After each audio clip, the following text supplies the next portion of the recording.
Kol Tuv Sefarad es un proyecto de Torah para Todos del rabino Juan Mejía. Para ayudarnos en nuestro proyecto, por favor, suscríbase a este canal o dele me gusta a este video. Bruhim Habein. Bienvenidos.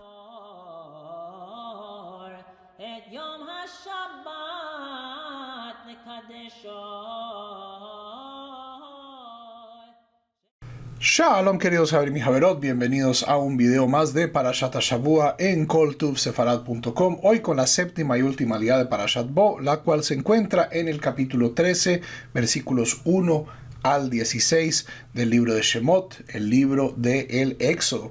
Y esta aliyá se concentra principalmente en el tema de los primogénitos, pero es una de las aliyot posiblemente más extrañas de toda la Torá. Primero, por su localización. Si leemos el versículo 51 del capítulo 12, el cual no pertenece a nuestra aliyá, es el final del Éxodo. ¡Tará! Lo hemos logrado. Hasta aquí, justo en este capítulo, en este versículo, salimos de Egipto. Vayhi be'etzem hayom hazeh, y fue en ese día, en el día de Pesach, Hotzi Adonai et bnei Israel meretz Mitzrayim, que sacó Hashem a los hijos de Israel de la tierra de Egipto, al Sibotam, en sus huestes.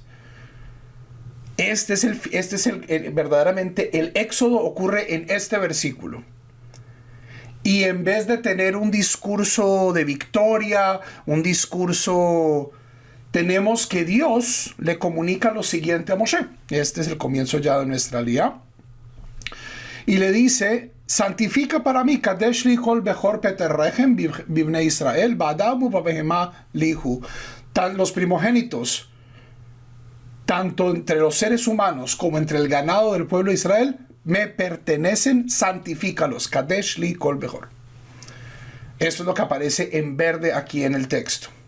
Luego viene la introducción. Moshe se torna al pueblo y les dice: Zahor et Yom Hazeh, recuerden este día cuando salieron de Egipto y no coman hametz.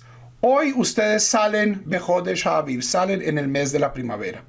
Y esta es como la apertura del discurso. Pero lo que viene a continuación es más interesante aún. Viene verdaderamente el mismo discurso o un discurso similar dos veces. Lo que está aquí en azul claro es una instrucción: y pasará que cuando lleguéis a la tierra de los cananeos, que Dios les va a dar, observarán Pesach. 7 días comerán matzot, deben comer matzot, no deben tener productos leudados. Aquí tenemos la observancia de no comer hametz y de comer matzot 7 días. Sobre esto se enfoca. Esa es la mitzvah simbólica que tenemos que hacer en Egipto, en la tierra de Israel, para recordar la salida de Egipto. Luego en amarillo tenemos una instrucción educativa: y le dirás a tu hijo en ese día, por esto es que Dios hizo para mí cuando salí de Egipto. Cuando lleguemos a Pesach, la Agadá, este versículo es central para la Agadá y es en efecto una de las fuentes de donde tenemos la mitzvah de en la noche de Pesach contar la salida de Egipto a nuestros hijos, de relatar, de renarrar la salida de Egipto todas las noches de Pesach. Esta es la base del Seder. Y luego finalmente tenemos una instrucción en naranja que dice: y estas palabras serán un recordatorio, un signo sobre tus brazos y un recordatorio entre tus ojos. De ahí que este párrafo, al igual que el Shema y al igual que Behayim Shamuel, el segundo párrafo del Shema, esté contenido en todos los tefilín, en todas las filacterias. Uno de los párrafos que aparece es justamente este. Incluso el primer párrafo que aparece en los tefilín es este: Kadesh li kol bechor. ¿Ok? Pero inmediatamente nos sorprende la Torá dándonos una segunda tanda, casi en el mismo lenguaje: Vehayaki avieja Adonai el eretz haKnani, y sucederá cuando lleguéis a la tierra del cananeo. Muy parecido, Vehayaki avieja Adonai, idéntico. ¿Qué pasa? ¿Qué es lo que debemos recordar? Debemos recordar que todo el primogénito debe ser dado a Dios Aquellos animales que pueden ser ofrecidos deben ser ofrecidos. En el caso de un asno, que no es kasher, no puede ser sacrificado en el altar, debe ofrecerse un sacrificio en vez del asno, y si no se hace, el asno debe ser muerto. Entonces, en el primer párrafo tenemos un mensaje. ¿Qué es lo que debemos hacer en la tierra de Israel? Matzah, Pesach. ¿Qué es lo que debemos hacer en la tierra de Israel? En este segundo párrafo, observar la ley de la primogenitura. En el caso de los animales, esto es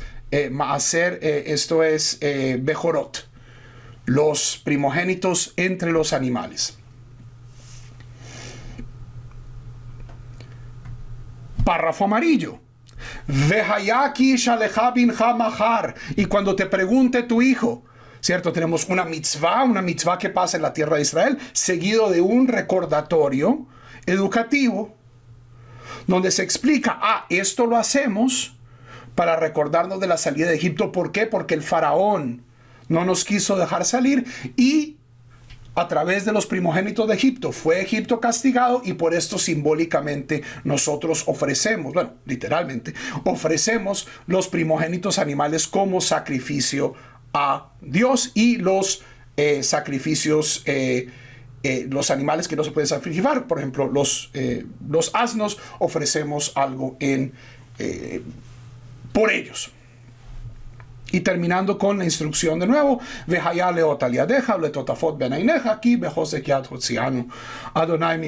los pondrás como una señal sobre tu brazo y un recordatorio entre tus ojos. Por eso ese es el segundo párrafo que aparece en todos los tefilín. Es un texto extraño. O sea, los tefilín son de cierto modo una Torah en miniatura. Que el Shema esté ahí, claro, por supuesto. Que el segundo párrafo del Shema esté ahí, indudable. Pero esto es verdaderamente tan importante para ponerlo en nuestros tefilín. Cuestiones de primogenitura animal que ya al menos en nuestra época no se observan. Matzah y Pesach todavía sí se observan, pero ¿qué es lo que está sucediendo en este texto? Y para ello, y es algo que me ha molestado durante muchos años, y esta es la mejor respuesta que puedo darles hoy. Hay dos cosas importantes que entender sobre los primogénitos en la antigua cultura israelita, en la antigua cultura hebrea, y en la de los pueblos que los circundan. Dice la Mishnah, Masejet Zebahim, capítulo 14, Mishnah 4, Ad shelo hukam hamishkan, hasta que no fue establecido el santuario, el tabernáculo, lo cual va a suceder al final de este libro del Éxodo. Hayu habamot mutarot, estaba permitido a la gente hacer sus propios altares a Dios donde se les diera la gana. Eso se llama bama. Ve'avodah ba bejorot. ¿Y quién era el que ofrecía el sacrificio? Los primogénitos. Mishehukam hamishkan, desde que se establece el santuario, nesru habamot, fueron prohibidos los altares privados, va'avodah ba kohanim, y los hijos de Aarón y Aarón mismo toman el rol de los primogénitos. En la cultura hebrea antigua, antes de la Torá, el primogénito era el sacerdote familiar. El primogénito tenía ese rol de comunicarse con Dios, de ser aquel que ofrecía los sacrificios a Dios. Un rol muy envidiado. Uno podría ver, por ejemplo, el libro del Génesis como una constante pelea, como una constante consecuencia negativa de esta misma teología. Caín y Abel se matan por ver quién puede ofrecer, quién es el primogénito. Yitzhak, Ishmael, Esav, Jacob, José, sus hermanos, todos están peleando por este rol, por este papel que tienen que cumplir de primogénitos. Ese es uno de los papeles de los primogénitos. El primogénito era el sacerdote. Pero nosotros hemos sabido por investigaciones arqueológicas y culturales, y aparecen ejemplos dentro de la misma Torá, de que el primogénito era a veces o el que sacrificaba, es decir, el que ofrecía los sacrificios, o particularmente los cultos cananeos como Moloch, eran el sacrificio. Dado que el primogénito es en la cultura antigua la representación más fiel del Padre, es la primera fuerza del Padre, su sacrificio es el sacrificio más precioso. Esto es en los pueblos paganos cananeos que rodeaban al pueblo de Israel. Esto lo vemos en el libro de Samuel o en el libro de Reyes, donde el rey de Moab, los moabitas, recordemos, eran nuestros primos, ofrece a su hijo como sacrificio. Y lo que viene estos dos textos a hacer de una manera, en mi opinión, tremendamente elegante, es acabar con esta idea.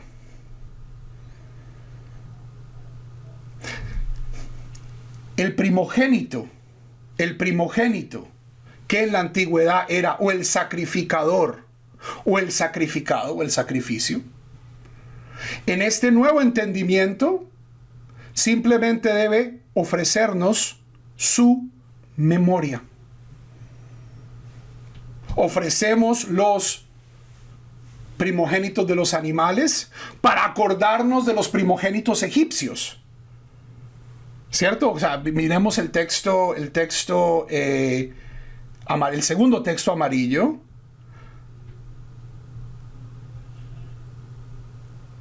Se habla de los primogénitos muertos de Egipto, no de los primogénitos que sobreviven. Es una forma simbólica de recordar el éxodo de Egipto. El punto no está en preservar esta noción de que hay gente que está más cerca de Dios o hay gente que es mucho más digna de acercarse a Dios, sino que todos los hebreos, a partir de este momento, a partir de estos dos párrafos que entran en nuestra tefilá, todos de cierto modo tenemos acceso a ser primogénitos. Todos tenemos acceso a ser primogénitos. Porque todos celebramos Pesaj. Porque todos, cuando esto es posible, ofrecemos nuestras primicias. Porque todos, en vez de, como hacían nuestros vecinos cananeos, en vez de matar a nuestro hijo, vejigatá lebimja, le dirás a tu hijo. Por esto es que salimos de Egipto. Este párrafo, estos dos párrafos, a un nivel cúltico, a un nivel ritual,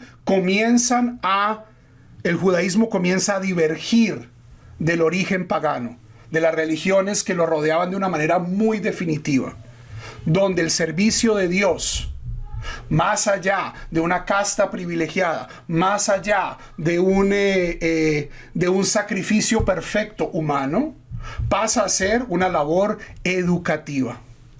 Pasa a ser una labor educativa, pasa a ser una labor simbólica, ¿cierto? Terminamos con tefilín, con la mitzvah de tefilín. Coman matzá en Pesaj, háblenle a sus hijos de Pesaj, usen esto todos los días. Es esto lo que va a reemplazar eventualmente esta noción. Y por ello merece estar en los tefilín. Si bien el primer y el segundo párrafo del Shema reorientan de una manera absoluta el monoteísmo y reorientan la relación entre el ser humano y el único Dios, no es solo el Dios de Israel o el Dios de Egipto, como hemos venido hablando en los últimos videos, sino Hashem Echad. Estos dos primeros párrafos de nuestros tefilín nos están diciendo: la supervivencia de nuestro pueblo depende de nuestra educación, depende de llenar nuestra vida de actos que nos recuerden, ¿cierto? Tefilín, mitzvot, comer cosas, hacer espacios para poder hablarles a nuestros hijos de esta experiencia histórica.